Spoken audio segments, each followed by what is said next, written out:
अब देखो हम अगला नेक्स्ट चैप्टर पढ़ते हैं अपना इंडियन इकोनॉमी का, इन्फ्लेशन, प्रॉब्लम एंड पॉलिसी। अब इन्फ्लेशन का मतलब क्या है? इन्फ्लेशन का मतलब होता है महंगाई, मतलब प्राइस का कंटिन्यू राइज करना इन्फ्लेशन कहलाता है।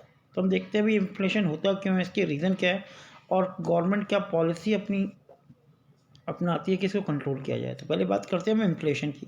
कह रहे हैं inflation mean the rapid and substantial rise in the general price level, मतलब प्राइस लेवल का कंटिन्यू रैपिडली बढ़ना, तेज़ी से बढ़ना इन्फ्लेशन कहलाता है। Inflation the result of excess क्यों होता है?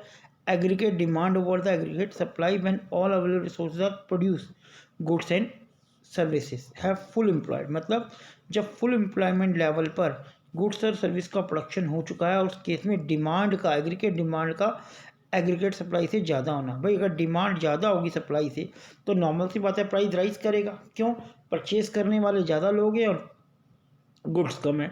तो excess demand create the competition among the buyer which pull the price up, cause of rise in price level. भाई माना 50 यूनिट की डिमांड है और मार्केट में अवेलेबल 30 यूनिट है, तो ऐसे केस में क्या होगा? ऐसे केस में हमेशा प्राइस राइज करता है। जैसे प्राइस राइज करेगा डिमांड डिक्लाइन करते चली जाएगी लॉ ऑफ डिमांड के थ्रू, और ये तब तक बढ़ेगा जब तक कि दोनों बराबर नहीं हो जाते, क्योंकि सप्लाई को हम बढ़ा नहीं सकते क्योंकि फुल एम्प्लॉयमेंट लेवल की कंडीशन शो कर रहा है। तो इसका मतलब इन्फ्लेशन का मतलब होता है प्राइस का लगातार बढ़ना, जिसका मेन रीज़न होता है कि डिमांड का सप्लाई से ज़्यादा होना और लोगों की परचेजिंग पावर का होना कि परचेज कर सकते हैं। तो यहाँ पर डिफाइन किया हमने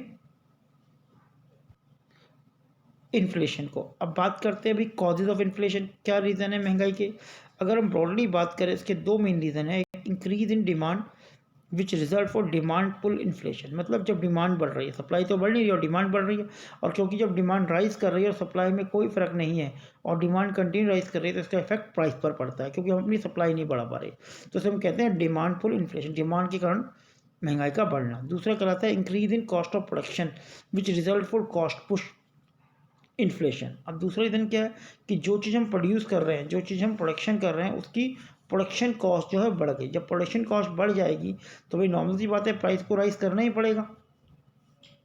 ठीक है, तो दो मेन रीज़न होते हैं इन्फ्लेशन के, एक ड्यू टू डिमांड और ड्यू टू प्रोडक्शन कॉस्ट।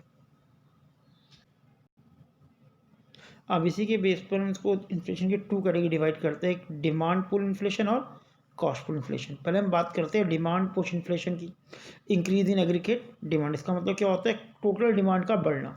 कह रहा है according to the theory of demand pull inflation general price level rise because of the aggregate demand excess the aggregate supply. जैसे हम बता चुके हैं कि डिमांड ज़्यादा है, एग्रीगेट डिमांड ज़्यादा है एग्रीगेट सप्लाई से।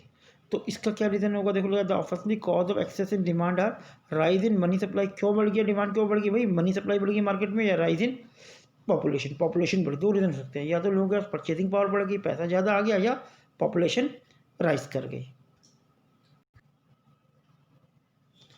इंक्रीज इन मनी सप्लाई की हम बात करें तो more than sufficient money supply in the economy cause of increase in purchasing power of the consumption and this would further cause और increase in demand goods and services. भाई sufficient money supply अगर market में आती है, लोगों का पैसा ज़्यादा आएगा तो लोगों की नॉर्मल बात है परचेजिंग पावर बढ़ेगी, और परचेजिंग पावर बढ़ेगी तो डिमांड राइज करेंगे।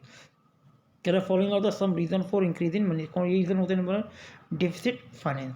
पहला रीजन डिफिसिट फाइनेंस है। If deficit finance is not control and more than require amount of money come into the system, rise in price level obviously result of because is rise in aggregate demand। अगर deficit finance को हम देखते हैं तो इस case में क्या होता है? मार्केट में मनी सप्लाई बढ़ती है। डिफिसिट फाइनेंस का मतलब क्या? एक्सपेंडिचर ज़्यादा है और इनकम कम हो रही है, गवर्नमेंट का रेवेन्यू कम है और ज़्यादा है। तो इस केस में डिफिसिट फाइनेंस के केस में भी आपकी मनी सप्लाई बढ़ती है। सेकेंड है एक्सपेंशन ऑफ क्रेडिट फैसिलिटी। अगर क्रेडिट फैसिलिटी बढ़ती है, मतलब लोगों को अगर लोन कम रेट पर मिलता है, तो इसका मतलब उनकी भी मनी सप्लाई मार्केट में बढ़ गई, उनकी परचेजिंग पावर बढ़ गई, क्योंकि वो लोन आराम से लेकर अपनी डिमांड को पूरा कर सकते हैं। देखो लिखा है one of the government objective increase in supply of credit of the consumer, this is done by reduce the bank rate, reduce the CRR and LSR। बैंकों के रेट, बैंक रेट कम कर दिया। जब बैंक रेट कम हो जाता है तो हमें पता है इंटरेस्ट रेट कम हो जाता है। CRR कम कर दिया, LSR कम कर दिया, मतलब कैश रिजर्व रेशो और सिक्योरिटी रिजर्व रेशो RBI ने कम कर दी। इसका मतलब बैंकों के पास ज़्यादा लोन देने के लिए पैसा है, और जब बैंकों के पास ज़्यादा लोन देने के लिए पैसा होगा तो पब्लिक को ज़्यादा लोन देंगे, और जब पब्लिक को ज़्यादा लोन मिलेगा नॉर्मल सी बात है उनकी परचेजिंग पावर बढ़ेगी और डिमांड राइज करेगी, और डिमांड राइज करने के कारण अगर सप्लाई नहीं बढ़ती तो उसका सीधा इफेक्ट इन्फ्लेशन पे पड़ेगा, प्राइस बढ़ेगा।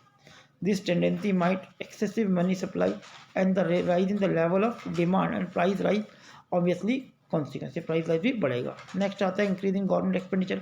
अगर सरकार अपना खर्चा बढ़ाती है, इसमें भी देखो government is the welfare state spend health education maintenance road park, इन पर अपना खर्चा करती है। If the expenditure excess in required amount of spending economy, this will result to price rise because the increasing money supply in the economy and high level of demand. भाई जब government expenditure करेगी तो ये expenditure through लोगों की income rise करेगी। अगर public की इनकम राइज करेगी तो नॉर्मली बेसिस का इफेक्ट डिमांड पड़ेगा, डिमांड राइज करेगी। और क्योंकि सप्लाई हम नहीं बढ़ा पा रहे तो डिमांड बढ़ने पर, सप्लाई के ना बढ़ने पर इसका इफेक्ट प्राइस पर पड़ेगा और प्राइस राइज करने लग जाएगा। नेक्स्ट आता है rise in growth rate of population का बढ़ना। कह रहे there is a continue rise in population growth since last 60 साल से कंटिन्यू पॉपुलेशन बढ़ रही है। Due to rise in population there would be increase in demand of goods and services. भाई पॉपुलेशन बढ़ेगी तो हर गुड्स और सर्विस की डिमांड बढ़ेगी। और increase in composition of the population, male female सब चीज़ की, जो बच्चों की रिक्वायरमेंट, मेल की रिक्वायरमेंट, फीमेल की रिक्वायरमेंट, जो भी वो चाहते हैं उनकी डिमांड राइज करेगी।